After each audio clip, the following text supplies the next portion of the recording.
I am 34-year-old married to 31-year-old female. We have been married for 3 years and have dated for a year before that. We have a 2-year-old and she is pregnant with our second. Everything about our lives is absolutely perfect. She is the love of my life, but I found out today something that is really messing with me. My wife and I worked together for the same large company. We were nothing but acquaintances for the longest time. She was just that pretty girl at work who seemed a bit stuck up. We hardly ever talked. I didn't even think she knew my name at all. We were on the same office dodgeball league for a summer, but that was it. I had another girlfriend when I was 28. We met online.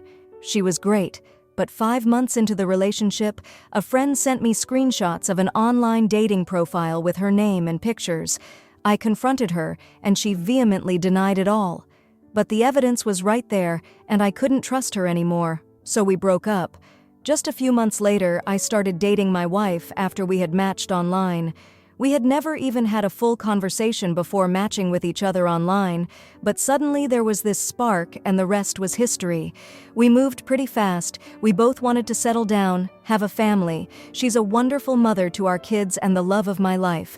But recently I found out that she had sabotaged my relationship with my ex all those years ago by following my private Instagram with a fake account, saw photos of me and my ex, stalked her account, and took pictures from her private Instagram to upload to a dating app. And the rest was history. How I found out was after she got a new iPhone for her birthday, and she gave her old phone to me to erase and sell online. One of her burner Instagram accounts was the exact same profile that had followed me right around the time of my breakup. She is still following me and my ex with that account. She probably forgot to unfollow.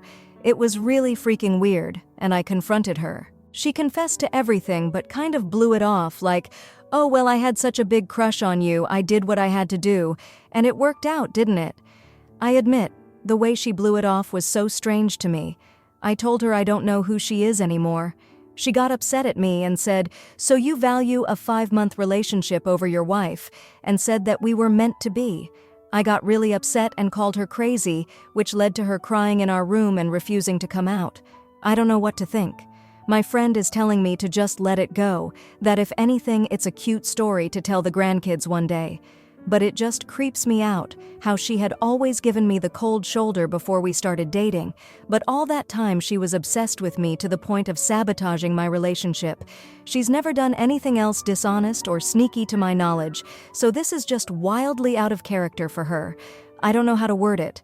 I guess it's nothing. Maybe my friend is right. What do you guys think? Was I too hard on her? Should I just let it go? Now, for a few comments before the update. Comment 1. LOL. Everything about our lives is perfect. This girl has been playing chess while you're playing checkers. She saw what she wanted and has no ethical moral issues getting it. One day you will find the curtain and then look behind it to see what's really going on. Not the idiot. Comment 2. You married a psychopath. Best of luck with the rest of your life. If you ever want a divorce, try to find a way to make her think it was her idea. 'Cause otherwise, you're gonna have a rough time of it, not the idiot. Now for the update, thanks for all the comments on my last post. It's been a wild few days, and I've had a lot to process. I've been trying to figure out where my wife and I stand after the bombshell she dropped on me. It's been a roller coaster of emotions, and I'm still not sure where the tracks are leading. The day after the confrontation, things were tense. My wife and I barely spoke, and when we did, it was like walking on eggshells. I could tell she was trying to act normal for the sake of our toddler, but the air was thick with unspoken words. I spent the night on the couch, my mind racing with thoughts of betrayal and confusion. How could the person I trusted most have deceived me like this? The next day, I decided to take a personal day from work. I needed space to think, and the office, where my wife and I would inevitably cross paths, wasn't the place for that. I dropped our kid off at daycare and drove to a nearby park. I sat there for hours, watching the ducks in the pond and trying to make sense of it all. That evening, my wife approached me.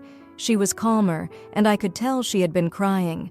She apologized for her actions all those years ago and tried to explain that her feelings for me had made her do something crazy. She said she couldn't bear the thought of me being with someone else and that she had been immature and selfish. I listened, but I couldn't shake the feeling of betrayal. We talked for a long time, going back and forth. I told her how her actions made me question our entire relationship. Was it all built on a lie? She insisted that what we had was real and that she had never done anything like that since. She begged me to forgive her, for the sake of our family. I wanted to believe her. I wanted to go back to how things were before I knew the truth, but I couldn't unsee what I had seen. I told her I needed time to think, and she agreed to give me space. The following day, I reached out to my friend, the one who had told me to let it go. He listened as I vented, but his advice remained the same. "People do stupid things for love," he said. "If she's been a good wife and mother since then, maybe it's worth trying to move past it." I wanted to agree with him, but doubt lingered in my mind. That night, my wife and I sat down with a bottle of wine after putting our kid to bed. We talked about everything, our past, our future, and what this revelation meant for us. It was the most honest conversation we'd ever had.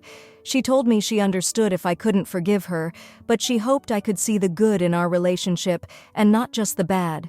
She promised to do whatever it took to earn back my trust. I could see the fear in her eyes, the fear of losing the life we had built together. I went to bed that night with a heavy heart. I loved my wife, and I loved our family. But could I get past this? Could I trust her again? I lay awake, staring at the ceiling, the weight of the decision pressing down on me. The next morning, I woke up to find a note on the pillow next to me. My wife had written that she was taking our toddler to her parents' house for a few days to give me the space I needed. She wrote that she loved me and hoped we could find a way through this. Now, I'm sitting here in an empty house, the silence deafening. I keep turning the situation over in my mind, trying to decide what to do.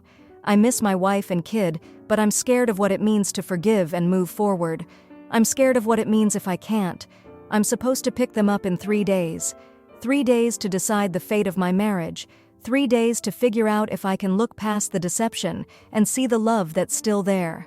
3 days to determine if the foundation of our relationship is strong enough to withstand this storm. I'm not sure what I'll do. The future is uncertain, and I'm standing at a crossroads, with each path shrouded in fog. I guess I'll just have to wait and see where my heart leads me. Now, for the comments. Comment 1. Hey, that's a tough spot you're in. Have you considered couples therapy?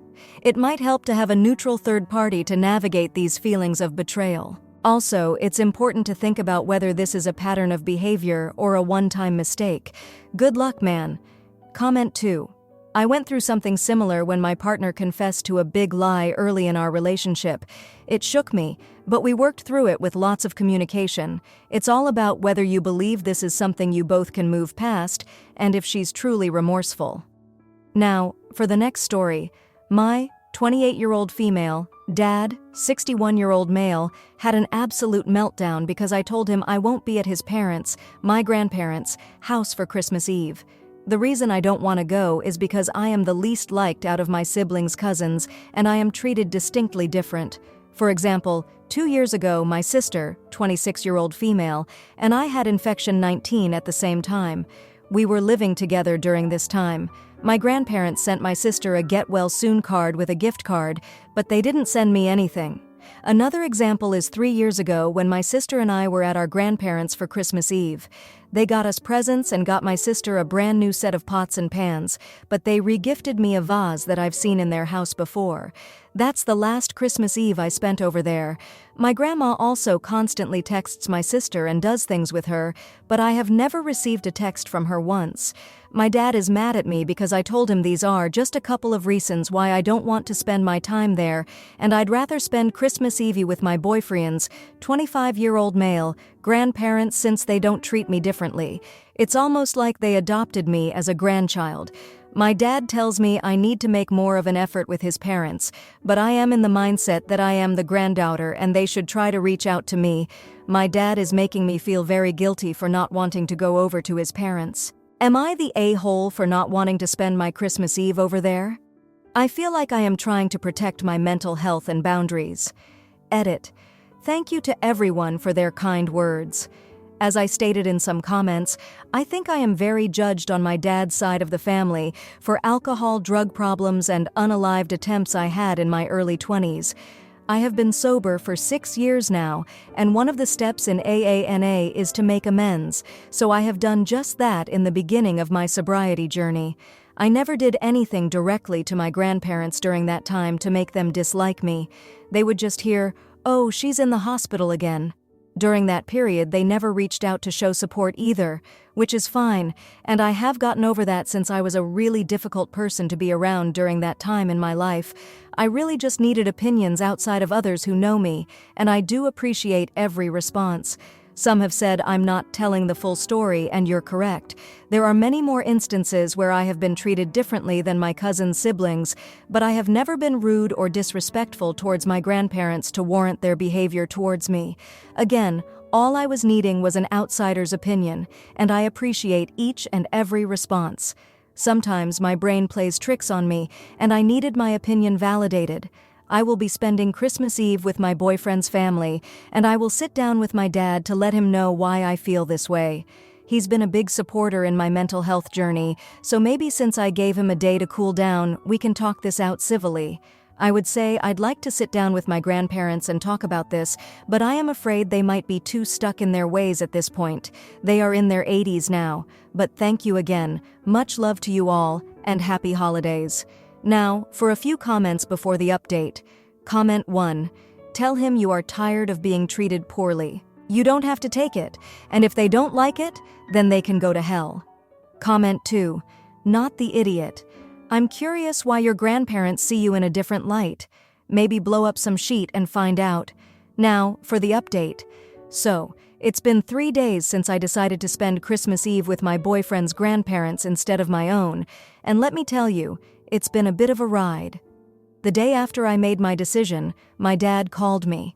I was bracing for another argument, but to my surprise, he was calm. He said he'd been thinking about our conversation and realized that he might have been too harsh on me. He apologized for making me feel guilty and said he just wanted the family to be together for the holidays. I appreciated his apology, but I stood firm on my decision. We agreed to meet for coffee the next day to talk things out more thoroughly. Meeting with my dad was actually really nice. We hadn't sat down and had a heart-to-heart in a long time. I explained to him how I felt overlooked and unappreciated by my grandparents and how it hurt me. He listened, really listened, and I could see the realization dawn on him that his parents' behavior had affected me more deeply than he thought. He shared that he'd always seen me as the strong one in the family and thought I could handle anything. I told him that everyone has their breaking point, and I had reached mine with my grandparents. My dad suggested that maybe we could work on this together, that he could help bridge the gap between me and my grandparents. I was hesitant, but I agreed to give it a try, for his sake. We decided that after the holidays, we'd sit down with my grandparents and have an open discussion about everything. Christmas Eve came, and I was nervous but excited to spend it with my boyfriend's family. They welcomed me with open arms, and the warmth and love I felt from them was overwhelming. We had a great evening, full of laughter and joy, and for the first time in a long time, I didn't feel like an outsider during the holidays. The next day, Christmas morning, my dad called me. He said he'd talked to my grandparents about how I felt. He didn't go into details, but he said that they were shocked to hear that their actions had hurt me. They had been clueless about the impact of their behavior. My dad said they wanted to talk to me, to apologize and try to make things right. I was skeptical, but I agreed to meet with them. We arranged to get together the day after Christmas. Walking into my grandparents' house, I felt a mix of emotions: anxiety, hope, a little bit of fear. But when I saw my grandparents, I could tell something was different. They looked remorseful. My grandma was the first to speak. She told me that they had no idea I felt so left out and that it was never their intention to make me feel less loved. She admitted that they had been wrapped up in their own world and had been unfair to me. My grandpa chimed in, saying that they were proud of how far I'd come, especially with my sobriety, and that they regretted not being there for me when I needed them the most. We talked for hours about everything: the past, the present, and how we could move forward as a family. It was emotional, and there were tears, but it felt like a weight had been lifted off my shoulders. We didn't solve all our problems in one day, but it was a start, a really good start. As I left their house that day, I felt a sense of peace I hadn't felt in years. My relationship with my grandparents wasn't fixed overnight, but we were on the path to healing, and my relationship with my dad had grown stronger through this ordeal. He had shown me that he truly cared about my feelings and was willing to stand up for me. So, here I am, 3 days after Christmas, feeling hopeful about the future of my family relationships. It's not going to be easy, and it'll take time, but I'm ready to put in the work. And the best part? I've realized that I have people in my life who love and support me, no matter what. That's the best Christmas gift I could have asked for. Now, for the comments. Comment 1. You're not obligated to spend your holidays where you're not valued. It's great you're standing up for yourself. Maybe write a letter to your grandparents explaining your feelings. It can be easier than a face-to-face convo and gives them time to reflect on their actions. Comment 2. I'm glad you found a supportive place to spend Christmas Eve. It's tough feeling like the odd one out in the family. Remember, it's not about who reaches out first, but creating a space where everyone feels heard. Kudos to your dad for stepping in, and I hope your talk with the grandparents brings some healing. If you liked this video, you'll probably like these too. Also, while you're here, please consider subscribing. It's your support that keeps this channel alive and allows me to make better and longer videos. Have a great day.